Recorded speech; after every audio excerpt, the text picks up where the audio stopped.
বন্ধুরা, আজকে আবার একটা নতুন টপিক মাধ্যমিক ম্যাথ মাস্টার ক্লাসের আন্ডারে খুব ইন্টারেস্টিং একটা টপিক। এই নিয়ে প্রচুর প্রশ্ন নিয়মিত অনলাইন অফলাইন স্টুডেন্টদের থেকে পাই, তো ভাবলাম একটা ভিডিও করা যাক এটা নিয়ে।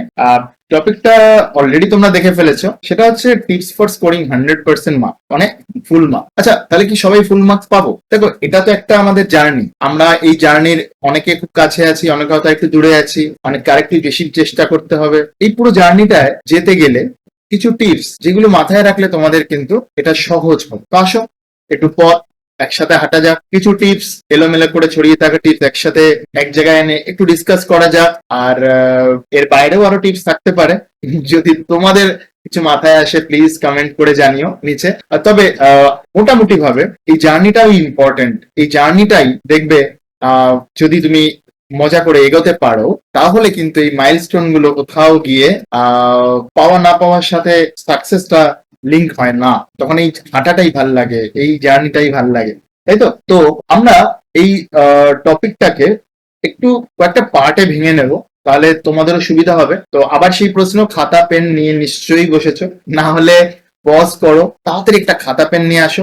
কারণ কিছু কিছু পয়েন্ট যেটা তোমার ভালো লাগবে বা তোমার যদি মনে হয় সেখান থেকে কিছু শেখার আছে, সেটা একটু নোট করে নাও, আর একটু রিসার্চ করো সেটা নিয়ে গুগলে, বা সেটার মতো করে যদি একটু কিছু পয়েন্টার পেয়ে যাও, নোট করে নাও, তাহলে কিন্তু তোমার এই ভিডিও দেখাটা অনেক অনেক বেশি ফ্রুটফুল হয়ে উঠবে, তাই তো? তাহলে আমরা শুরু করি যে প্রথম আমরা কোন পার্টটা নিয়ে শুরু করব। দেখো, আমরা বললাম যে বেশ কিছু টপিক পার্ট নিয়ে আমরা এটা ভাগ করব। প্রথমে মাইন্ডসেট, একটু মাইন্ডসেট নিয়ে কথা বলি। এটা খুব ইম্পর্টেন্ট, কারণ এটা একদিনে তৈরি হবে না। এটা তোমার একটা এমন জিনিস যেটা পুরো প্রিপারেশনের সাথে সাথে যেতে হবে। তাহলে প্রথম পয়েন্ট আমি যেটা সবাইকে বলি, হাল ছেড়ো না। এটা তোমার সাথে কারোর তুলনা নয়, কারোর প্রতিযোগিতা নয়, তোমাকে ইমপ্রুভ করতে হবে। অল্প অল্প করে, অল্প অল্প করে, একদিনে না, অল্প অল্প করে ইমপ্রুভ করতে। আগে ধরো একটা টপিক তুমি পারছো, ধরো যাক ফর এক্সাম্পল ত্রিকোণমিতি, কোন একটা specific topic height and distance পাচ্ছ, সেটাকে কেন পারছো না সেটা অ্যানালিসিস করে, ভাগ করে, স্টেপ বাই স্টেপ শিখে নিয়ে সেটাকে যখন মাস্টারি করতে পারবে, প্রিভিয়াস ইয়ার কোয়েশ্চেন করতে পারবে, তখন তুমি এটা বুঝতে পারবে যে টপিকটা আমি পারতাম না সেটা যদি পেরে থাকি, এরকম যে কোনো টপিকই আমি করতে পারবো, শুধু একটু সময় লাগবে। তো এই আস্তে আস্তে অল্প অল্প করে আমাদের এগোতে হবে। দেখো, একটা খুব সুন্দর সমীকরণ একটু দেখিয়ে দিই তোমাদেরকে। একজন আছে যে ওয়ান, সে 365 ডে, একটা পুরো বছর ধরে ওইটাই থেকে গেল, কিছু নিজেকে চেঞ্জ করলো না। ওয়ান, তার পরের দিনও ওয়ান, তার পরের দিনও ওয়ান। তো ওয়ানের পাওয়ার 365, তার মান ওয়ান।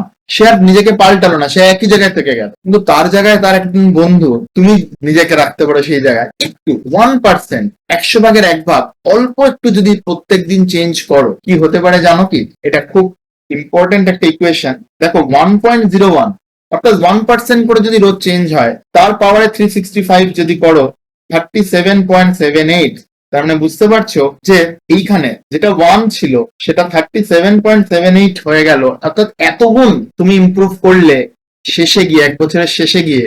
প্রত্যেক দিন অল্প অল্প করে চেঞ্জ করো। এই ইকুয়েশনটা পারলে একটু বড় করে নিজের ডেস্কের সামনে রেখো। তো এইটা খুব ইম্পর্টেন্ট। ছোট ছোট আমরা ইমপ্রুভমেন্ট করবো একটা টপিক ধরে ধরে, অল্প অল্প করে, ঠিক আছে? যারা খুব ভালো মার্কস পাচ্ছে অলরেডি, তারা তাদের চ্যালেঞ্জ এরিয়াটা বার করো, সেই জায়গাটাকে কারেক্ট করো। যারা পারছো না, যারা শুরু করেছো, বারবার বলেছি, কখনো ভাববে না যে আমার চ্যালেঞ্জ, আমি পারবো না। পয়েন্টটা হচ্ছে এই জিনিসটা আমি পারছি না, আমি হয়তো ওই ফ্রিকোয়েন্সিটায় গিয়ে ওই রেডিও ফ্রিকোয়েন্সিটাকে ঠিক টিউন করতে পারছি না। যেই পারবো সাথে সাথে কিন্তু চ্যানেলটা আমি ধরতে পারবো। তো এইটা খুব ইম্পর্টেন্ট। হাল ছাড়লে কিন্তু তোমাদের এখানে চলবে না। এই ইকুয়েশনটা খুব ইম্পর্টেন্ট, খুব পপুলার ইকুয়েশন, ইন্টারনেটে আছে, এবং খুব বিখ্যাত একটা বই অ্যাটমিক হ্যাবিটসেও এটা মেনশন করা আছে। আমার খুব পছন্দের একটা ইকুয়েশন, তো পারলে এটা নোট করে রাখো। ফার্স্ট পয়েন্ট, এই মাইন্ডসেটটা প্রথমেই আমাদের থাকতে হবে, ঠিক আছে? কারণ এই জার্নিটায় তোমাকে অনেক সময় তুমি একা, তোমার কেউ হয়তো বুঝতে পারছে না, তুমি অন্য সাবজেক্টে ভালো করছো, ম্যাথসে ভালো হচ্ছে না, অনেক রকম কিছু আসবে। তো এই হাল ছাড়লে চলবে না, ঠিক আছে? আচ্ছা, সেকেন্ড, দেখো, একটা সিঁড়ির মতো কয়েকটা মাইন্ডসেট স্টেপ আছে যেটা আমরা কম্প্রোমাইজ করে ফেলি, যেটা আমরা কম করে ফেলি বা একদমই করি না। সেই জিনিসটা কিন্তু আমি এখন থেকে বলতে চাই যে অল্প করে হলেও তোমার মাইন্ডের একটা কন্ট্রোল নিজের উপর তৈরি করতে হবে। তার জন্য এই যে সিঁড়িটা আমি বানিয়েছি, মেডিটেশন, এক্সারসাইজ, একটা রুটিন, একটা ফুড, একটা স্লিপ। সবাইকেই ভোর 5টায় উঠতে হবে এমন কোনো মানে নেই, কিন্তু তুমি যে রুটিনটা বানাবে সেটা তোমায় ফলো করতে হবে। তোমার যে পড়ার এনভায়রনমেন্টটা, সেখানটায় মোবাইল নিয়ে বসলে, সেখানটায় খুব বেশি পরিমাণে ডিস্ট্রাকশন, সেইগুলোকে তোমায় একটু অ্যাভয়েড করতে হবে। আরেকটা জিনিস আমি দেখেছি খুব বেশি মাত্রায় সবাইকে করতে, সেটা হচ্ছে ঘুমের সাথে আপোষ কর। মানে সবকিছু শেষে যদি কিছু কম করা যায় সেটা হলো ঘুম। এটা আরেকটা আমার ইম্পর্টেন্ট পয়েন্ট মাইন্ডসেট সেকশনে। এই মাইন্ডসেটটা পাল্টা। ঘুম এমন একটা জিনিস, যখন তুমি ঘুমিয়ে আছো তখনও কিন্তু তোমার কনসলিডেশন হচ্ছে ব্রেনে। তো ব্রেনকে যদি প্রপার রেস্ট না দাও, ব্রেন কিন্তু তোমার সাথে কোঅপারেট করতে পারবে না। তাই ব্রেন এ প্রপার স্লিপ, যেটা তোমার স্লিপ আওয়ার্স, কারোর 6 ঘন্টা, কারো 7 ঘন্টা, সেটা কিন্তু ঘুমাতেই হবে। আরো 8 ঘন্টা, যেটা তোমাদের মনে হয় যেটা ঘুমালে তোমার কমফোর্টেবল, যেটা পরে তোমার ঘুম থেকে উঠে ফ্রেশ লাগে, সেইটা করতেই হবে। ঠিক আছে? তার জন্য এই তো কয়েকটা মাস একটু মোবাইল দেখা কমিয়ে, একটু প্ল্যান করে নাও, একটু রুটিন করে নাও, ডেফিনেটলি দেখবে তুমি তার রেজাল্ট পাবে। এক্সামের আগে অনেকে আমি দেখেছি মানে না ঘুমিয়ে খাতা বই নিয়ে অলমোস্ট পড়তে পড়তে এক্সাম হলে ঢুকে গেছে। এক্সামিনার বলেছে সব খাতা বাইরে রেখে আসো। পরীক্ষা হলে এত পড়ে এসছে, কিন্তু কি হচ্ছে সমস্যা? রিকল করতে মনে পড়ছে না, তাড়াতাড়ি লিখতে গিয়ে কিছু ভুলে যাচ্ছি। এগুলো কিন্তু ঘুমের খুব ইম্পর্টেন্ট একটা রোল আছে। তাই ঘুম, মেডিটেশন, এক্সারসাইজ, এই জিনিসগুলো তো একদিনে হবে না পরীক্ষার আগে। আমি চাই তোমরা এই দুটো স্টেপ, তোমাদের একটা তোমাদের নিজের উপর বিশ্বাস, আর সেকেন্ড পয়েন্ট হচ্ছে এই স্টেপ সিঁড়িটা তোমরা একটু মাথায় রাখো। এটা খুব ইম্পর্টেন্ট। আচ্ছা, এবার আমরা মাইন্ডসেটের দুটো পয়েন্ট মোটামুটি বললাম। এটা খুব দরকার, কারণ এটা ছাড়া কিন্তু এই জার্নিটা তুমি শেষই করতে পারবে। কনসিস্টেন্টলি তোমায় পেতে হবে না মার্কসটা, তাহলে তোমাকে এই জার্নিটা, এই দুটো ইম্পর্টেন্ট। থার্ডে দেখো, আমরা সেকেন্ডে আমরা দেখছি স্টাডি। আচ্ছা, এবার তো সত্যি পড়াশোনাটা করতে হবে। কিভাবে পড়াশোনাটা করবো? Third point, concept is king. মানে কনসেপ্ট গুলো ধরে ধরে সেটা আমাকে বুঝতে হবে। সেটা বোঝার সময় ওয়ার্কড আউট যে এক্সাম্পল গুলো আছে সেগুলো দেখতে হবে, সেগুলো করতে হবে। একটু সময় লাগবে, শুরুতে সময় লাগবে, এবং এক্সারসাইজের প্রবলেম গুলো আমাদের করতে হবে, কিন্তু পরে কম সময় লাগবে। তাহলে মূল কথা কি কি? স্কুলের পাঠ্য বই, যেটা একটা বই তোমাদের স্ট্যান্ডার্ড বই হিসাবে এগিয়ে হবে। লজিকটা বোঝার চেষ্টা করো, ইউটিউব ভিডিও দেখে, স্যাররা যে স্কুলে পড়াচ্ছে, যেটা তোমার কমফোর্টেবল হয়, বোঝার চেষ্টা করতে হবে লজিকটা। থার্ড হচ্ছে এই এই সাইকেলটা, হোয়াট, ওয়াই অ্যান্ড হাউ, কি পড়ছি, কেন পড়ছি, কিভাবে এটা আসছে, একটু বোঝার চেষ্টা করো। একটু লিখে রাখো নিজের মতো করে, কালার দিয়ে মার্ক করে, যে এটা এই কারণে হচ্ছে, আচ্ছা ইকুয়েশনটা এই কারণে আসছে, এই জায়গাটা আমার বুঝতে অসুবিধা হচ্ছে। আর একটা খুব ইম্পর্টেন্ট ব্যাপার হচ্ছে সিলেবাস আর এই এক্সাম প্যাটার্ন, কোন মার্কসের কত কোয়েশ্চেন আসবে, কি কি সিলেবাসে আছে, এটা যেন তোমাদের নখদর্পণে থাকে। না হলে তোমরা তার মতো করে কিন্তু প্রিপেয়ার করতে পারবে না, এবং তোমরা বুঝতেও পারবে না তোমাদের কোন জিনিসটা স্ট্রং, কোন জিনিসটা, কোন পয়েন্টটা উইক। তাহলে থার্ড পয়েন্ট হচ্ছে কনসেপ্ট বিল্ড করতে চেষ্টা করতে হবে শুরুতেই যদি তুমি সাজেশন মোডে চলে যাও যে এখানকার এই 4টে অঙ্ক করে নেব, তাহলে কিন্তু তোমার মানে সারা বছর ধরে ওই সমস্যাটা থাকবে, তার বাইরে অঙ্ক করতে পারছো না। একটা টপিক ধরে ধরে এগোও, একটা টপিক ধরে ধরে এগোও, কনসেপ্ট বিল্ড করো, ভিডিও দেখো, নিজে নোট নাও, এবং এই কোয়েশ্চেন গুলো করো। তাহলে থার্ড আমরা একটা পয়েন্ট পেয়ে গেলাম যে কনসেপ্ট বিল্ড আমাদের করতেই হবে, এর কোনো অল্টারনেট নেই। এই ফোর্থ পয়েন্টটা অনেক সময় দেখি যে ক্লাস শেষে অনেকেই বলে যে স্যার নোট দেবেন না। দেখো, এখানে কিন্তু এই নিজের নোট নিজেকে বানাতে হবে। ধরো এখন যে সেশনটা চলছে, পজ করে তুমি যদি নিজের নোটটা বানাও, তুমি যেহেতু লিখছো, তখন কিন্তু তুমি ভাববে, আর তুমি একটা কষ্ট করছো, লিখছো, তখন তোমার ব্রেন ব্যাপারটা নিয়ে ভাব। এটাই যদি আমি একটা প্রিন্ট আউট তোমাকে দিয়ে দিই, ইন্টারনেটে তো অসংখ্য তথ্য আছে, এত ইনফরমেশন থাকা মানেই কি আমরা সব বুঝে যাচ্ছি? তা না। তাহলে তো খুব ইজিলি আমরা ইনফরমেশন একটা পিডিএফ পেয়ে যেতাম, একটা ডকুমেন্ট পেয়ে যেতাম, আমরা সব বুঝে। এখানে নিজের নোটস তোমাকে বানাতে হবে, এটা কিন্তু একটা আর্ট। ঠিক আছে? নিজের নোটস নিজেকে বানাতে হবে। প্রথমে একটা বড় নোটস, ডিটেল নোট তৈরি হবে, তার থেকে কি হবে, তোমাদের একটা শর্ট নোট তৈরি করতে হবে, যেখানে খুব কি পয়েন্টস গুলো, কি ওয়ার্ড গুলো থাকবে, যেখানে ফর্মুলা গুলো থাকবে, তুমি যেভাবে বুঝেছো সেটা। যদিও জিনিসটা অঙ্ক, তুমি হয়তো সেটা নিজের মতো করে বুঝেছো। তুমি হয়তো, যেমন ধরা যাক রেনবো, যে রেনবোর যে কালার গুলো, সেটা বুঝতে আমরা কি ইউজ করি? বেনি আসহ কলা। যাতে আমাদের মনে থাকে যে প্রত্যেকটা রঙের প্রথম বর্ণটা, এরকম টাইপের যদি কোনো অ্যাক্রোনিম পাও বা কোনো টেকনিক পাও, সেটাও তোমরা ওই শর্ট নোটে, নিউ নোটসে লিখবে যে হ্যাঁ, আমি ত্রিভুজের এইটা এইভাবে বুঝলাম, পিথাগোরাসের থিওরিটা এটা আমি এইভাবে বুঝলাম। সেইগুলোও লিখতে হবে, যেটা তুমি নিজে বুঝতে পারছো। ঠিক আছে? আরেকটা আমি যেটা বলবো, যে নিজের নোটস নিজে বানাতে হবে। আর একটা ফর্মুলা বুকলেট লাগবে, যেটা নিজেরা বানিয়ে দেওয়ালে রাখবে প্রিন্ট করে, এবং ছোট ফর্মে রোজ যখনই তুমি পড়তে যাচ্ছ, যখনই তুমি অন্য কোথাও যাচ্ছ, ধরো স্কুলে যাচ্ছ, একটা শর্ট নোট ডায়েরির মতো থাকবে, সেখানে ফর্মুলা প্লাস তোমাদের শর্ট নোট গুলো থাকবে, রিভাইজ করতে করতে যাবে। প্রথমে দেখে কয়েকদিন করতে হবে, তারপরে দেখতেও হবে না, রিকল করবে, সেটা আমরা আসবো একটা পয়েন্ট। তাহলে ফোর্থ পয়েন্টটা হচ্ছে ফর লং টার্ম বেনিফিট তোমাকে নিজের নোট বানাতে হবে। একটা ডিটেল নোট থাকবে, তার থেকে তোমাকে একটা শর্ট নোট বানাতে হবে, কারণ পরীক্ষা যত এগিয়ে আসবে তুমি তো রোজ ওই ডিটেল নোটটা দেখে প্র্যাকটিস করতে পারবে না। সেখানে শর্ট নোটে কোন প্রবলেম গুলো তোমার অসুবিধা হচ্ছে, সেগুলো কেন অসুবিধা হচ্ছে সেগুলো লিখবো, ভুলগুলো লিখবো। তাহলে ফোর্থ পয়েন্টটা দেখলাম, নিজের নোট নিজে বানাও, করতেই হবে, ঠিক আছে। 5 নম্বর পয়েন্ট, এটা নিয়ে প্রচুর প্রশ্ন ওঠে, লিমিট ইউর রিসোর্সেস। তোমার যা যা রিসোর্স আছে, মানে ধরো বই, ইউটিউব, পুরোনো কোনো টপারের নোট, যে আগের বার ফার্স্ট হয়েছে তার নোট, তোমার বাড়ির পাশে একজন থাকে, সে খুব ভালো রেজাল্ট করেছে, তার খাতা জেরক্স করে এনে দিয়েছে মা, এত কিছুর মাঝে ইউটিউবে তুমি রোজ ভিডিও দেখে যাচ্ছ, হয়তো প্র্যাকটিসটাই হচ্ছে। তো এটা খুব ইম্পর্টেন্ট। আমাকে অনেকেই জিজ্ঞেস করে কোন কোন বই পড়বো, কটা রেফারেন্স বই পড়বো। এখানে কিন্তু তোমাদেরকে আগে ফোকাস করতে হবে। টেক্সট বই, ঠিক আছে, একটা টেক্সট বই আর টেক্সট বুক, যে test paper, previous year question paper, এই তিনটে কিন্তু খুব ভালো করে করো। তার বাইরে সময় পেলে তোমরা একটা রেফারেন্স বুক ইউজ করলে ভালো, কিন্তু একটা একটা জিনিস বেছে নাও, একটা test paper, previous year question paper, text book তোমাদের যেটা আছে সেখান থেকে। আর তার সাথে যদি দরকার মনে হয় কোনো ইউটিউব ভিডিও দেখলে, কিন্তু এরকম করো না যে ভিডিওই দেখে যাচ্ছে, প্র্যাকটিস আর হচ্ছে না। এটা খুব ইম্পর্টেন্ট, তোমাদের রিসোর্স যত জিনিস আছে সেটাকে লিমিট করা, এটা কিন্তু মাথায় রাখতেই হবে যে লিমিট ইউর রিসোর্সেস। এটাকে যদি কমাতে না পারো তাহলে কিন্তু কি হবে, অনেক কিছু বই, অনেক কিছু নিয়ে বসে আছো, কিন্তু প্রোগ্রেস হচ্ছে না। ডেফিনেটলি ব্রুসলি একটা খুব বিখ্যাত কথা আছে, ব্রুসলি একবার বলেছিলেন যে 1000 রকমের ট্রিক্স জানে, তাকে আমি ভয় পাই না, আমি তাকে ভয় পাই যে একটা ট্রিক্স 1000 বার প্র্যাকটিস করেছে। তার মানে যে একটা জিনিস অনেকবার করেছে। তোমরা যদি এই একটা বই থেকে খুব ভালো করে প্র্যাকটিস প্রবলেম গুলো করো, ওয়ার্কআউট প্রবলেম গুলো করো, প্রিভিয়াস এর কোয়েশ্চেন গুলো বারবার মক টেস্টের মতো দাও, তোমার কনফিডেন্স লেভেল অনেকটা উপরে। সেই জায়গায় তুমি যদি অনেক বই কালেকশন, অনেকেই আছে নোট কালেক্ট করে যাচ্ছে, তাহলে লিমিট ইউর রিসোর্সেস। তোমার যে রিসোর্স আছে সেটাকে কন্ট্রোল করে পিক ওয়ান ইউটিউব ভিডিও দেখলেও একটা তুমি বেছে নাও, এই জিনিসটা এখান থেকে দেখবো, এবং তারপরেই চলে আসো কোন মোডে, করার মোডে, যেখানে তুমি ম্যাথ বা প্রবলেম গুলো, সাম গুলো সলভ করছো সেই মোড। 6 নম্বর পয়েন্ট, আরেকটা ভীষণ ইম্পর্টেন্ট একটা পয়েন্ট, এরার নোটবুক বানাও। তোমাদের যা যা ভুল হচ্ছে সেগুলো একটা জায়গায় লিখতে হবে। কেন?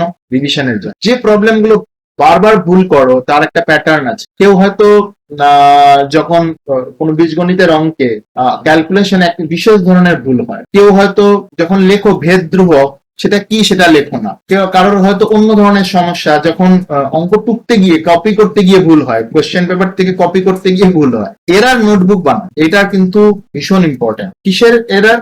যখন অঙ্ক করবে, যখন টেস্ট দেবে, সেটা স্কুলের টেস্ট, স্কুলের পরীক্ষা হতে পারে, তোমরা যেখানে পড়তে যাচ্ছ তার হতে পারে পরীক্ষা, নিজে যখন কোনো টেস্ট পেপার থেকে পরীক্ষা দিচ্ছ, সবকিছু এরার নোটবুক বানানোটা খুব দরকার। এটা আমাদের স্টাডির একটা ইম্পর্টেন্ট পার্ট। তাহলে আমরা সেকেন্ড পার্টটা দেখি। যদি আমি খুব তাড়াতাড়ি বলে থাকি একটু পজ করে পিছনের পয়েন্টগুলো আরেকবার দেখে নিও। আচ্ছা, থার্ড যেটা ইম্পর্টেন্ট অ্যাসপেক্ট, টাইম ম্যানেজমেন্ট। দেখো, টাইম ম্যানেজমেন্ট তো খুব ইম্পর্টেন্ট, কারণ তোমরা স্টুডেন্ট, জানো যে তোমাদের এতগুলো সাবজেক্ট পড়তে হচ্ছে, তার সাথে স্কুল ম্যানেজ করতে হচ্ছে, তার সাথে কত বা জায়গাতে হয়তো তোমাদের টিউশনে যেতে হচ্ছে। তো এটা তোমরা অলরেডি জানো, আমি জাস্ট 2-3টে পয়েন্টার বলে দেবো সময়ের সঠিক। একটা তো দেখো টাইম টেবিল, যেটা তোমরা অলরেডি ইউজ করছো হয়তো, পড়ার টাইম টেবিল, কিন্তু সেখানে কিন্তু এই দুটো পার্ট, স্টাডি আর রিভিশন, এটা দুটোই কিন্তু পড়ে এগোতে হবে।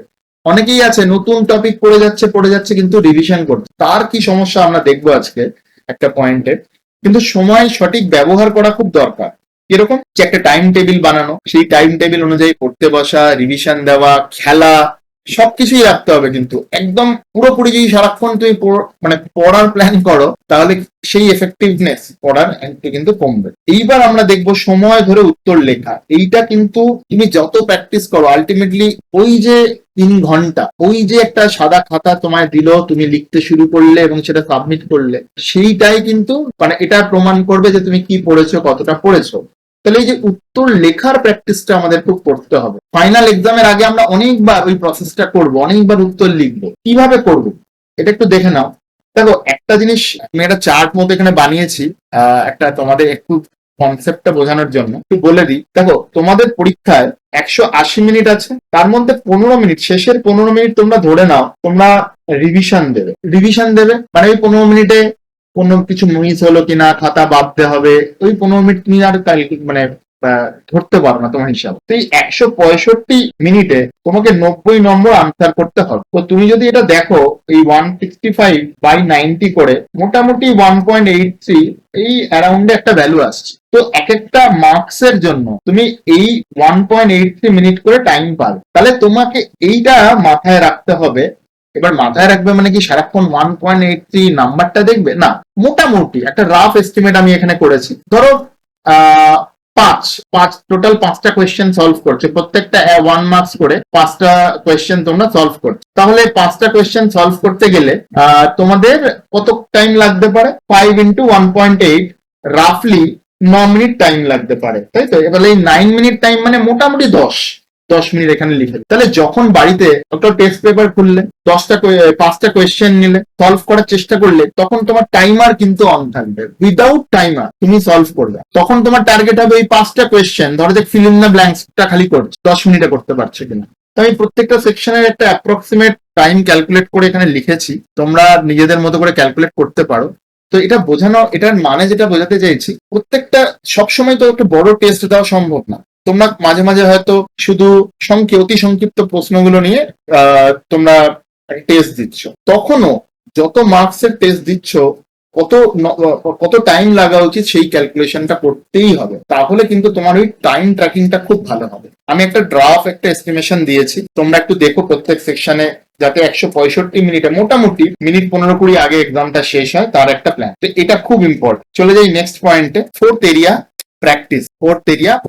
তো প্র্যাকটিস কিভাবে করব? সাইন্টিফিক্যালি প্র্যাকটিস করতে হবে। তো দেখো প্র্যাকটিসটা এমন একটা জিনিস, এইটা দৈনিক অভ্যাস একটা আমাদের বিষয়, যেটা করতে হবে ডেলি প্র্যাকটিস, এবং কারেক্ট প্র্যাকটিস করতে হবে। তুমি যদি ভুল ভাবে পড়ে যাও, তাহলে প্র্যাকটিস করে সেই খাতাটা দেখানো, সেই ভুলটা রেকটিফাই করা, আবার করা, এই সাইকেলটা কিন্তু খুব ইম্পর্টেন্ট। কারণ প্র্যাকটিস করে যাচ্ছি, এবং অনেকের ক্ষেত্রেই আছে তারা একই ধরনের প্রবলেম প্র্যাকটিস করে যাচ্ছে, একটা অঙ্ক তারা শিখলো এবং ওই ধরনেরই প্রবলেম তারা করে যাচ্ছে। তখন কি হচ্ছে, অন্য প্রবলেম আসলে তারা পারছে না। আবার প্রবলেমটা ভুলভাবে প্র্যাকটিস হচ্ছে, তাতে হয়তো লেখাগুলো ঠিক মতো হচ্ছে না। আমি ধরলাম একটা ভ্যালু, কোনো জায়গাতে কিছু নট ইকুয়াল টু 0 লিখতে হবে, সেইগুলো লিখছি না। কারেক্ট করতে হবে যাতে একই ভুল রিপিট না হয়। দেখো কোয়েশ্চেনের প্যাটার্নটা কিন্তু আমাদের বার করতে হবে, যে দ্বিঘাত সমীকরণে কি কি ধরনের প্রশ্ন আসতে পারে, কি কি ধরনের টাইপ আছে, এবং প্রত্যেকটা ধরনের কয়েকটা করে কোয়েশ্চেন কিন্তু আমাদের সলভ করতে হবে। এই ভ্যারাইটিটা খুব ইম্পর্টেন্ট। যখনই বুঝবে যে তোমার প্রবলেম সলভ করতে গিয়ে কোথাও আটকে যাচ্ছ, তার মানে ভ্যারাইটি অফ প্রবলেম তুমি কম সলভ করছো, এটা ইম্পর্টেন্ট। অন্য প্রবলেম আসলেই আটকে যাচ্ছে, কারণ একই ধরনের প্রবলেম সলভ করছো দ্বিঘাত সমীকরণে, বাকি অনেক টাইপ আছে সেগুলো করোনি, তো সেখানে একটা দুটো প্রবলেম সলভ করতে হবে। তাহলে এইটা খুব ইম্পর্টেন্ট। অনেককেই দেখেছি প্র্যাকটিস করে, যেটা নিজে পারে সেই পছন্দের প্রশ্নগুলো প্র্যাকটিস করে। তো সেখান থেকে বেরিয়ে এসে ভ্যারাইটি অফ, আমরা আমাদের ভিডিওগুলোয় ডিফারেন্ট ভ্যারাইটি, ডিফারেন্ট টাইপের কোয়েশ্চেন সলভ করবো, তার উপর তোমরা চেষ্টা করো আরো অনেক কিছু অ্যাডিশনাল কোয়েশ্চেন সলভ করো। নেক্সটটা হচ্ছে, যেটা হচ্ছে একটা মহামন, কারণ যে পরীক্ষাটা তোমরা দিচ্ছ তার প্রিভিয়াস ইয়ার কোয়েশ্চেন পেপারের মতো মানে এরকম একটা কোয়েশ্চেন সেট পাওয়া মনে হয় খুব ডিফিকাল্ট।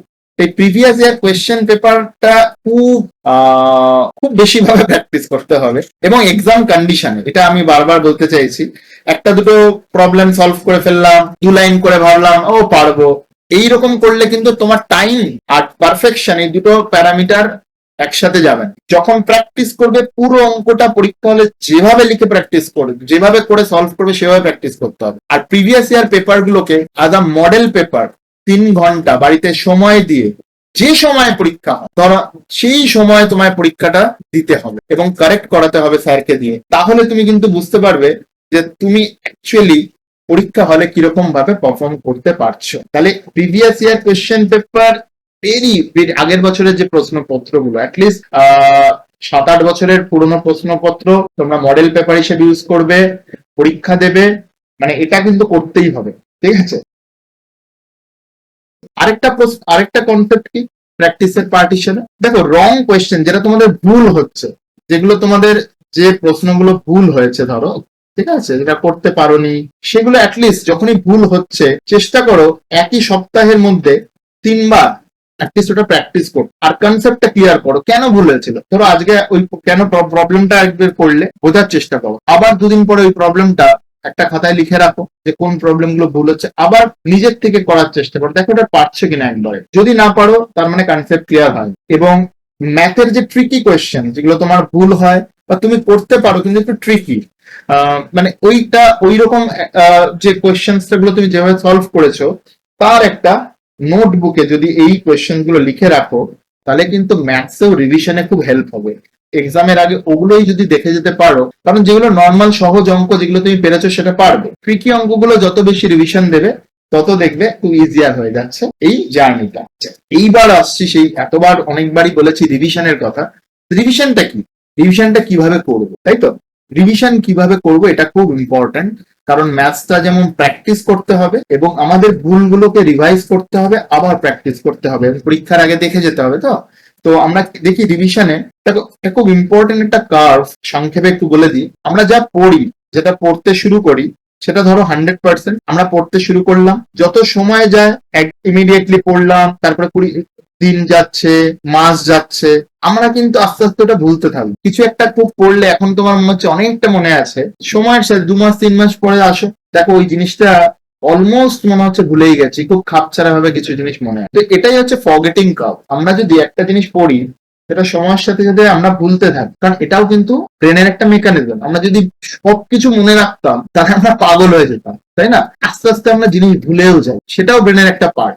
এবার আমরা সেটা মনে রাখতে যদি চাই, সেটা ব্রেনকে আমাদের সিগন্যাল দিতে হবে, কিভাবে? রিভিশন দিয়ে। তো আমরা একটু দেখি রিভিশন করলে জিনিসটা দেখো কিরকম পাল্টে যায়। দেখো এখানে একটা রিভিশনের কার্ভ আমরা এঁকেছি, সেটা হচ্ছে এই যে দেখলাম আমরা এখানে যে আমরা যখনই পড়ছি প্রথমবারের পরেই আমাদের আস্তে আস্তে এখানটা দেখো এই আস্তে আস্তে কমতে থাকছে, আমরা কতটা মনে রাখতে পারছি সেই পার্টটা কমতে কমতে কমতে কমতে অনেকটা নিচে চলে যাচ্ছে। কিন্তু আমরা যদি একটা সাইকেল রাখি যে ক্লাস শেষে বেরোনোর পরে, 1 দিন পরে, 1 সপ্তাহ পরে, 1 মাস পরে ওই কন্টেন্টটা বারবার রিভাইজ করি, তাহলে দেখো যে জায়গাটা থেকে ভুলে যাচ্ছি সেই জায়গাটায় পড়া শুরু হয়ে রিভিশন 1 এর পরে আমাদের একটু বেটার, রিভিশন 2 এর পরে আরেকটু বেটার, 3, 4 এইরকম যদি করতে থাকি, তাহলে দেখো আমরা অলমোস্ট এই পর্যন্ত, এতটা পর্যন্ত কিন্তু আমরা এক্সট্রা দেখো রিকল করতে পারছি। এই পুরো জায়গাটা আমরা যেটা ভুলে যাচ্ছিলাম, কিন্তু 4টে রিভিশন করে, কিরকম রিভিশন সাইকেল, একটা ইমিডিয়েটলি করলাম,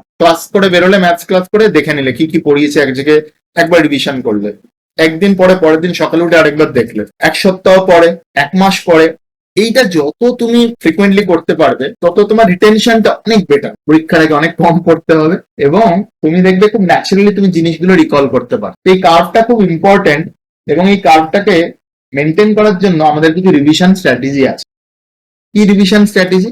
দেখো প্রথমেই আমরা 1 নম্বর পয়েন্ট হচ্ছে রিভিশনের অ্যাক্টিভ রিকল। রিকল মানে স্মরণ করার চেষ্টা করা, চোখ বন্ধ করে বই উল্টে আমরা চেষ্টা করব। আমি অনেককেই দেখেছি খাতা বা নোট বই বা বই সেটা নিয়ে যখন সে রিভিশন করতে বসে, একটা হাতে মার্কার থাকে, তুলে তুলে বইটাতে মার্ক করতে থাকে, মার্ক করে দিল, মনে আছে মনে আছে, আচ্ছা মনে আছে, হ্যাঁ শ্রীধরাচার্যের সূত্র মনে আছে মনে আছে, এক্স ইকুয়াল টু মাইনাস, হ্যাঁ মনে আছে, minus B plus minus root of. সে কিন্তু দেখছে, বইটা দেখছে এবং বলছে তার মনে আছে।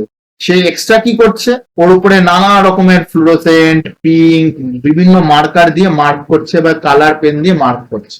এইটা কিন্তু রিভিশন। রিভিশন মানে হচ্ছে তুমি কতটা মনে আছে সেটা বোঝার চেষ্টা করছো, তাই না? তাই অ্যাক্টিভলি তোমাকে বুঝতে গেলে রিকল করতে হবে। কিরকম অ্যাক্টিভ রিকল? যে তুমি চোখ বন্ধ করে বই উল্টে চেষ্টা করছো যে হ্যাঁ মনে পড়ছে কিনা, পয়েন্ট গুলো আছে দেখি তো কি 5টা পয়েন্ট আছে, আচ্ছা ফর্মুলাটা মনে আছে কিনা, আচ্ছা কোন জায়গাটা ভুলে গেলাম, এই জায়গাটা ভুলে গেলাম। ওই যে ভুলে গেলে কোন জায়গাটা, এবার তুমি বুঝতে হবে এই জায়গাটা কেন ভুলে যায়, এই প্রশ্নটা তখন আসবে তোমার, কেন ভুলে যায়। তুমি যদি এটা বই দেখে এটা মার্ক করো, তুমি তো এটা বুঝতেই পারবে না যে তুমি এটা ভুলে গেছিলে। তো এই active recall is very important এবং সেটা কিভাবে করবো? পেস্ট রিপিটেশন দিয়ে। মানে ধরো তুমি একটা জিনিস ক্লাসরুম থেকে বেরিয়ে বা টিউশন থেকে বেরিয়ে পড়লে, 1 দিন পরে পড়লে, 1 সপ্তাহ পরে পড়লে, 1 মাস পরে পড়লে, এই যে তুমি একটা স্পেস রিপিট করছো কিছুদিন পর পর, এটাও কিন্তু তোমার রুটিনে থাকতে হবে যে আমার রিভিশন, অর্থাৎ সপ্তাহে 2 দিন আমি রিভাইজ করি, এবং ওই রিভিশনে কিন্তু তোমার ডিটেল নোট, শর্ট নোট, কারণ অনেকেই আমাকে প্রশ্ন করে স্যার একটা টপিক যদি পুরো রিভাইজ করতে চাই ম্যাথস এর অনেক টাইম লাগবে। ওই জন্যই তখন আস্তে আস্তে যত তুমি দিন থেকে মাসের দিকে যাবে, মান্থলি রিভিশনের দিকে যাবে, তখন তুমি শর্ট নোট রিভাইজ করবে, এটা খুব তাড়াতাড়ি হয়ে যায়। ফর্মুলা গুলো দেখে নিলে, মেন ইম্পর্টেন্ট যে প্রবলেম গুলো ভুল হয়েছে সেগুলো দেখে নিলে, এবং এটা যত ফ্রিকুয়েন্টলি করতে থাকবে তত দেখবে তোমার সময় কম লাগছে, এটা ফর শিওর। তাহলে স্পেস রিপিটেশন একটা খুব ইম্পর্টেন্ট একটা পার্ট, এবং টেস্ট ইউর নলেজ। এটা খাতা নিয়ে বসলে 5টা পয়েন্ট মনে করার চেষ্টা করলে যে ওকে এটা আমি মনে করি যে 5টা পয়েন্ট কি কি ছিল, ওকে লিখে ফেললে। এই যে ঝটপট লিখে ফেললে, এইটা তুমি অ্যাক্টিভলি পার্টিসিপেট করছো, তোমার ব্রেন হ্যান্ড কোঅর্ডিনেশন হচ্ছে, এবং তুমি রিকল করছো, তুমি দেখে লিখছো না। এই 3টে পয়েন্ট কিন্তু খুব ইম্পর্টেন্ট। রিকল, মনে স্মরণ করা, স্পেস দিয়ে রিপিটেশন করে স্মরণ করার চেষ্টা করা। আর 3 নম্বর হচ্ছে যেটা test your knowledge, that is a very important. আচ্ছা, এখানে 4th পয়েন্টটা তোমাদের মধ্যে অনেকে হয়তো করে থাকো, অনেকেই জিজ্ঞেস করে যে স্যার এই যে আমরা যখন পড়বো কিভাবে পড়বো, এই পোমোডোরো টেকনিক এটা ইউজ করতে পারো। এটা আর কিছুই না, এটা একটা টেকনিক যেখানে বলা হয় যে তুমি একটা 30 মিনিটস এর সাইকেলে যদি পড়ো, 30 মিনিট করে পড়ো, তাতে তুমি 25 মিনিট পড়লে 5 মিনিট ব্রেক নিন। এটা অনেকে 25 মিনিট 5 মিনিটের জায়গায় একটু বেশি কমও করতে পারো। তুমি মেন কথা হচ্ছে তুমি একটা টাইমার লাগালে 25 মিনিট পড়লে, আবার 5 মিনিট ব্রেক নিলে, বা 50 মিনিট পড়লে 10 মিনিট ব্রেক নিলে। তো এই টেকনিকটা পোমোডোরো টেকনিক, গুগল করলে আরো ডিটেলে পাবে। মেন কথা হচ্ছে যে যখন তুমি রিভিশন দিচ্ছ, রিভিশনটা কিন্তু টানা রিভিশনে দিয়ে যাচ্ছে এরকম করলে হবে না, একটু ব্রেক নিতে হবে, একটু জল খেতে হবে, একটু হেঁটে আসলে, জাস্ট একটু বাড়ির কারোর সাথে 2-4টে কথা বললে, এইগুলো কিন্তু ইনক্লুড করতে হবে। আচ্ছা, এখন এইগুলো যে আমরা জানলাম, তো এখন কনসেপ্ট হচ্ছে যে তাহলে এইগুলো আমরা কি কি ভাবে আমাদের কাছে উপায় আছে, আমাদের যে নোট বানানোর সময় রিভিশন করব বা অ্যাক্টিভ রিকল করছি। আমি কিছু কিছু পয়েন্ট বলছি, এই বিষয়ে দরকার হলে আমি ডিটেল আরো ভিডিও বানাবো তোমাদের জন্য। Mind map. আচ্ছা, এই মাইন্ড ম্যাপটা কি? মাইন্ড ম্যাপের একটা স্ট্রাকচার আমি তোমাদের জন্য করে দিচ্ছি, একটা স্যাম্পল এক্সাম্পল। ধরো দ্বিঘাত সমীকরণ তোমরা পড়ছো, তো দ্বিঘাত সমীকরণ এটা একটা টপিক, এই টপিকের উপর ডিফারেন্ট তুমি একটা মাইন্ড ম্যাপ বানাতে চাইছো। মাইন্ড ম্যাপ আর কিছুই না, গুরুত্বপূর্ণ তথ্যগুলোকে একটা ছবির আকারে ধরে রাখ। যেমন ধরো দ্বিঘাত সমীকরণ, এটাকে আমরা মাঝখানে রাখলাম যে ওকে দ্বিঘাত সমীকরণ আমরা পড়ছি, একটু ফানি স্টাইলে করব। এবার দ্বিঘাত সমীকরণ থেকে কি কি জিনিস আমরা পড়ছি, এটার অর্থ কি, এটা একটা অ্যাকচুয়াল, এটা দ্বিঘাত, ঘাত 2 এর সমীকরণ বলে। একটা সাধারণ আকার, এবং এটা কি হবে একটা মেন, এখানে ধরো রুট আছে, যেখানতে যে মেন কনসেপ্ট, তার থেকে দেখো শাখা প্রশাখা বেরিয়েছে গাছের ডালপালার মতো। প্রথমে একটু বড় শাখা প্রশাখা বেরিয়েছে, যেটা একটু বড়, তার থেকে আরো একটু সাব ব্রাঞ্চেস গুলো এরকম ভাবে বেরিয়েছে, সেগুলো তার আন্ডারে পড়েছে। এবার এই যে জিনিসটা আছে দেখো, তার সাহায্যে আমি দ্বিঘাত সমীকরণের অনেক গুরুত্বপূর্ণ তথ্য সংক্ষেপে আনতে পারি। মাইন্ড ম্যাপটা একটু কালারফুল করতে হবে, ছবি ব্যবহার করতে হবে, তাহলে এটা আরো বেশি মিনিংফুল হয়ে উঠবে, এটা অনেক বেশি 3D, ত্রিমাত্রিক হয়ে উঠবে।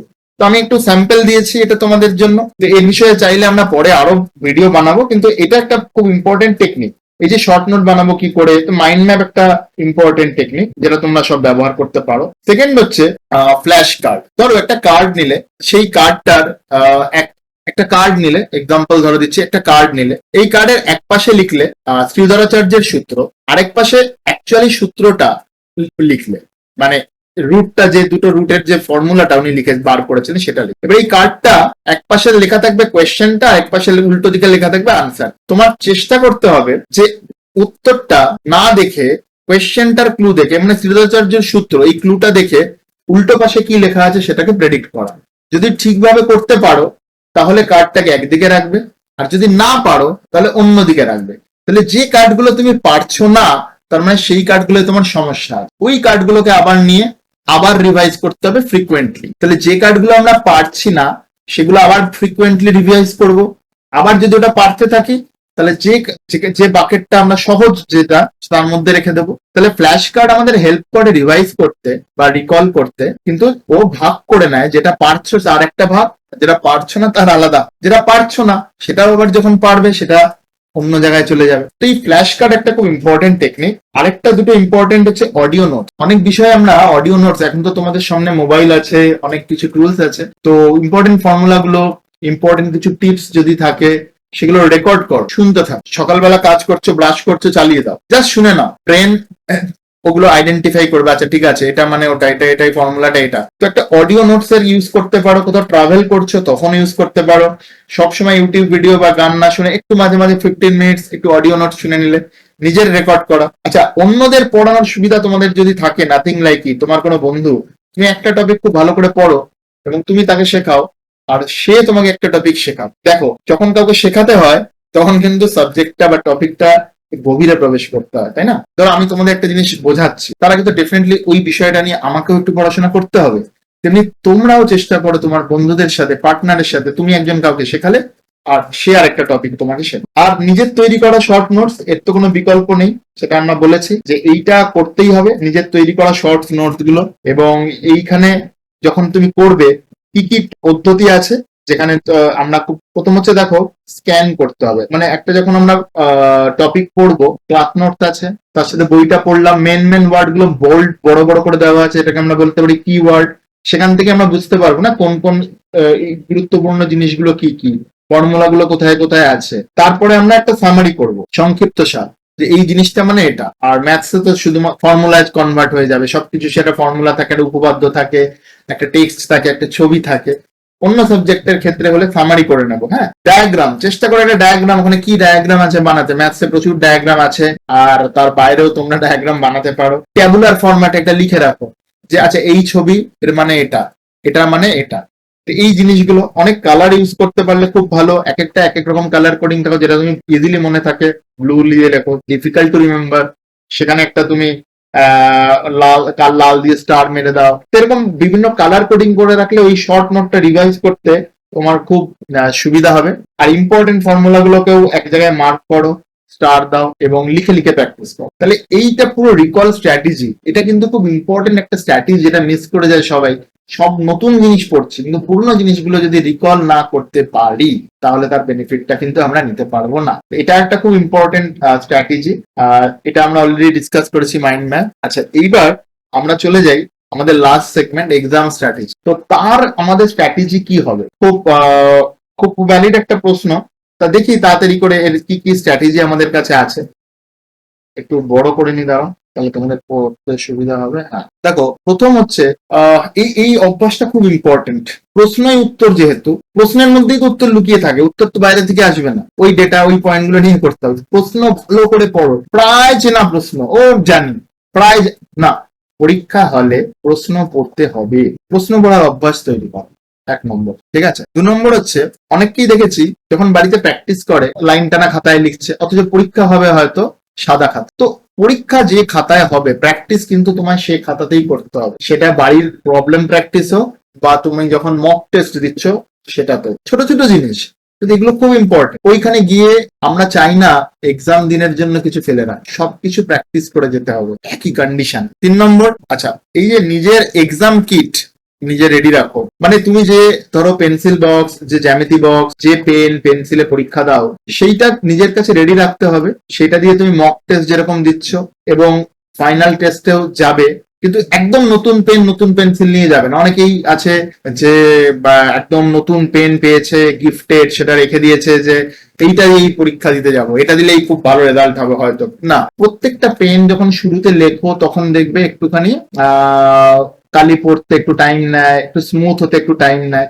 তো প্রত্যেকটা পেন দিয়ে লিখে রেডি করে কিছুটা লেখা হয়ে যাবে এরকম অবস্থায় কিন্তু পেনগুলোকে তোমায় তৈরি করে রাখতে হবে। পেন্সিল একদম নতুন নিয়ে গেলে শার্প করে ওখানে করলে, তো পয়েন্ট হচ্ছে যে পেন দিয়ে তুমি পরীক্ষা দেবে সেটা দিয়ে কিন্তু অলরেডি কিছুটা লেখা থাকতে হবে, যাতে স্মুথ ব্যাপারটা চলে আসে, একটা স্মুথনেস চলে আসে। তো তোমার এই কিটটা রেডি থাকতে হবে। হট করে সবকিছু নতুন নিয়ে এক্সামের জন্য অনেককে দেখছি একটা নতুন পেন্সিল বক্স, নতুন সবকিছু নিয়ে চলে যায় না। It should be also very much prepared. Okay, তো পরেরটায় দেখি, এক্সাম হলে একটু আগে পৌঁছা, এটা ইম্পর্টেন্ট। অনেককেই দেখে এক্সাম হলে কিছুটা আগে পৌঁছা, এটা খুব ইম্পর্টেন্ট। আরেকটা ইম্পর্টেন্ট পয়েন্ট হচ্ছে, এক্সাম শুরুর আগেই প্রচুর ডিসকাশন না করে একটু ফোকাস করো, একটু ডিপ ব্রিদিং, মেডিটেশন, এই এক্সারসাইজ গুলো করো। কারণ ওই এক্সাম হলে যাওয়ার আগে তুই এটা করেছিস, এটা করিসনি, এই ধরনের কিছু ডিসরাপশন আমাদের কিন্তু হেল্প করে না। তো এটা একটা ব্যাপার। এবার ফোকাস করো রিল্যাক্স করে, ফোকাস বাট রিল্যাক্স। একটা পরীক্ষা তো আমাদের জীবনে সবকিছু না, একটা মাইন্ডসেট রাখতে হবে যে এই পরীক্ষাটা আমার বেস্ট দেবো, সেটাই ইম্পর্টেন্ট। কিন্তু এই পরীক্ষাটা না, এটা না হলে আমার ওটা হবে না, এই ভাবনা থেকে বেরিয়ে আসো। অযথা নিজের উপর টেনশন বা প্রেশার তৈরি করো না, ঠিক আছে? Try to give your best. আর এবার যেটা মেন জিনিস, এটা হচ্ছে যে ধরো উত্তরপত্র মানে এক্সাম যে পেপারটা, সেটার প্রেজেন্টেশনটা আমরা কিভাবে করবো সেইটার উপরে তো অনেক কিছু দাঁড়িয়ে আছে।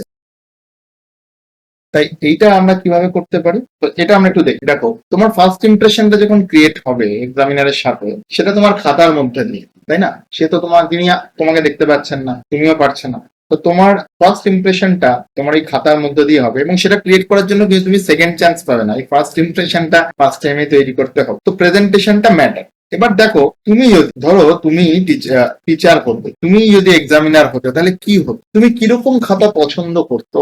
তোমার এক্সামিনার, তোমার টিচারও নিশ্চয়ই সেরকম খাতাই পছন্দ করবে, খুব স্বাভাবিক। তাতে কিছু জিনিস থাকতে হবে যেগুলো আমাদের হেল্প করে। কি করতে একজন এক্সামিনার যদি খুব সহজে একটা খাতা দেখতে পারে, তার যেগুলো যেগুলো উনি দেখতে চান সেগুলো খুব সহজেই উনি পেয়ে যান, উনি খুব খুশি হবে। যেমন আমরা যদি ইম্পর্টেন্ট ফর্মুলা গুলোকে, ইম্পর্টেন্ট স্টেপস গুলোকে, ফাইনাল আনসার গুলোকে একটু হাইলাইট করে দিত বক্সের মধ্যে, তাহলে উনি খুঁজে পাবেন আচ্ছা এইটা ইম্পর্টেন্ট ফর্মুলা ইউজ করেছে, এইটা ফাইনাল আনসার, এখানে সে মার্কস দিতে হবে। তো সেটা হলো আমাদের 1 নম্বর পয়েন্ট। 2 নম্বর হচ্ছে কি, বড় করে একক ইউনিট গুলো কিন্তু একটু খেয়াল, ইউনিটের জন্য আমাদের অনেক মার্কস কাটা হবে, ইউনিটটা আমাদের খেয়াল করতে হবে। 3 নম্বর হচ্ছে কিওয়ার্ড, অ্যাজাম্পশন, ফর্মুলা, এগুলো আমাদের উল্লেখ করতে হবে। মানেটা কি, ধরো কিওয়ার্ড, অ্যাজাম্পশন, ফর্মুলা, এর অর্থ হচ্ছে এই যে ওয়ার্ড গুলো আমরা খুব ইউজ করি, প্রদত্ত, প্রামাণ্য, অঙ্কন, ধরা যাক, বা কখনো আমরা ধরো ভেদ ধ্রুবকের অঙ্কে কে একটা ভেদ ধ্রুবক, কে নট ইকুয়াল টু 0, দ্বিঘাত সমীকরণের অঙ্কে লিখলাম এবিসি বাস্তব সংখ্যা, কে নট ইকুয়াল টু 0। দেখো দেখতে পাচ্ছ কিনা, একটু তুলে দিলাম। এই জিনিসগুলো কিন্তু আমাদের খুব লিখতে হবে। প্রদত্ত, প্রামাণ্য, এগুলো টিচাররা দেখতে চান। ব্র্যাকেটে ফর্মুলাটা ইউজ করেছো সেটা লিখতে হবে, না হলে কিন্তু তোমার অনেক ক্ষেত্রে মার্কস কাটা যাবে। আর অনেক ক্ষেত্রে এইগুলো লিখলে তোমার ইমপ্রেশন টা খুব ভালো একটা জায়গায় থাকবে, যে না সব বুঝে লিখেছে, এবং এর খাতাটা খুব স্ট্যান্ডার্ড বা আইডিয়াল খাতা, অন্যদেরকে দেখে টিচারটা দেখাবে। আঁকার জন্য পেন্সিল ব্যবহার করবে, এটা তো খুব একটা চেনা কথা তোমাদের। আঁকার জন্য পেন্সিল ব্যবহার করবে, মার্জিন দেবে, রাফ ওয়ার্ক পরিষ্কার ভাবে কিন্তু দেখাও। এটা খুব ইম্পর্টেন্ট যে রাফ ওয়ার্কটা তোমাদের পরিষ্কার ভাবে দেখাতে হবে। হ্যাঁ, কারণ রাফ ওয়ার্কটা যদি একটু বড় করে দিই, দেখো রাফ ওয়ার্কটা পরিষ্কার ভাবে দেখাতে হবে। দরকার হলে তোমরা ডান দিকে, খাতার ডান দিকে যদি এটা ধরো খাতা হয়, তোমরা এই মার্জিনটাতে রাফ ওয়ার্ক গুলো দেখালে, এখানে নাম্বার গুলো লিখলে, কোয়েশ্চেন নাম্বারটা ধরো 1-এর ক সুন্দর করে লিখলে, যেখানে তোমার তুমি এখানটায় তোমার অঙ্কটা করলে, কোথাও ছবি আঁকার থাকলে ছবি আঁকলে, এবং শেষে যখন প্রমাণিত হলো বা উত্তর পেয়ে গেলে সেটা বক্স করে দিলে, আর পারলে একটা লাইন টেনে দাও, তাহলে তোমার অঙ্কটা এখানে শেষ হয়ে গেল। এটা খুব ক্লিয়ার। এবার পরের প্রবলেমটা যখন আসবে, তার নাম্বারটা যখন দেবে, আবার লিখলে 1-এর খ, দ্বিতীয় প্রশ্নটা করলে। তো এইভাবে রাফটা পরিষ্কার ভাবে দেখাও, সঠিক প্রশ্ন চিহ্ন দাও। অনেকেই আবার কি করে যে প্রশ্ন চিহ্ন দিতে গিয়ে 1-এর ক, পরের বার আমরা 1-এর খ এরকম না লিখে সে হয়তো শুধু লিখলো খ। এবার তাতে টিচারকে আবার খুঁজতে হবে যেটা কোন ক্ষয়ের দাগের প্রশ্ন, 1-এর খ না 2-এর খ। তাই সবসময় ভালো হচ্ছে মূল প্রশ্নপত্র, মূল কোয়েশ্চেন নাম্বারটা, তার সাথে অন্য যে 1-এর ক বা 1-এর খ দুটোই একসাথে সবসময় লেখা। হ্যাঁ, কারণ পাতা উল্টে গেলেই তখন টিচারের খুব সমস্যা হবে এটা বুঝতে। আচ্ছা, এটা খুব ইম্পর্টেন্ট স্টেপ, যে তোমাদের যখন তোমরা করছো, যত পুরো উত্তর তোমরা জানো না, তখনও তোমরা চেষ্টা করবে যে এই যতটা পারবে স্টেপ ওয়াইজ একটা ছবি এঁকে স্টেপটা দেখিয়ে দিতে। তাহলে কি হবে, তোমার একটা স্টেপ মার্কিং পাওয়ার চান্স আছে, কিছু ছেড়ে আসবে না, কোনো দাগ তোমার যেন কোনো নাম্বারে ছাড়া না থাকে। এটা খুব ইম্পর্টেন্ট। তাহলে কি হবে, তোমার খাতাটা যেমন দেখতে সুবিধা ভালো হবে, তার সাথে তোমার প্রেজেন্টেশনটা ভালো হবে, এবং তুমি একই দাগের কোয়েশ্চেন গুলো পরপর পড়ার চেষ্টা করবে। খাতাটা অযথা ধরো লেখালেখি করেছো অনেক কিছু এবং সেখানটায় ঠিক হয়নি, একটা সিম্পল দাগ দিয়ে কেটে দিলে। অযথা এরকম করে খুব বেশি দাগ দিয়ে কাটার চেষ্টা করবে না, যেগুলো তোমরা জানো। সোজা কথা হচ্ছে, তুমি যেরকম একটা খাতা দেখতে পছন্দ করতে, প্র্যাকটিস টেস্টে ওইরকম তোমায় খাতা নিজের প্রেজেন্টেশন করতে হবে, সুন্দর মার্জিন দিয়ে।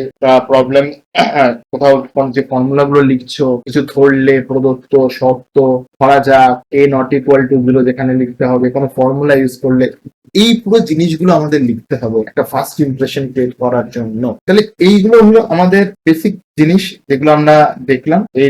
এই 6টা ক্যাটাগরির আন্ডারে আমরা ভাগ করার চেষ্টা করলাম। আশা করি তোমাদের হেল্প হবে। তোমরাও চেষ্টা করো, যদি তোমাদের আর কিছু মনে পড়ে যে হ্যাঁ এইটা আমারও মনে হয় একটা অ্যাডিশনাল টিপস, সেটা সবাইকে হেল্প করবে, তাহলে প্লিজ নিচে কমেন্টে জানাও। আর সাবস্ক্রাইব করতে পারলে ভালো, কারণ তাতে অন্যান্য ভিডিওগুলো, আমাদের পুরো সেশনের প্রত্যেকটা ভিডিও আসছে, সেটা তোমরা যেমন পাবে। আর শেয়ার করো বন্ধুদের সাথে, কারণ সবাই একসাথে মিলে আমরা অঙ্কের সাথে একটা ভালো সম্পর্ক তৈরি করব। আর অঙ্ক সাথে এই ভালো লাগা নিয়ে আমরা এই জার্নিটা পাস করবো। ডেফিনেটলি তাতে আমাদের মার্কস, আমাদের টার্গেট যেটা 100, সেখানে আমরা সবাই ডেফিনেটলি পৌঁছাতে পারবো সেই আশা রাখি। খুব ভালো থেকো সবাই, মন দিয়ে অঙ্ক করো, ভালো থেকো। আর ডেফিনেটলি দেখা হচ্ছে খুব তাড়াতাড়ি। ভালো থেকো।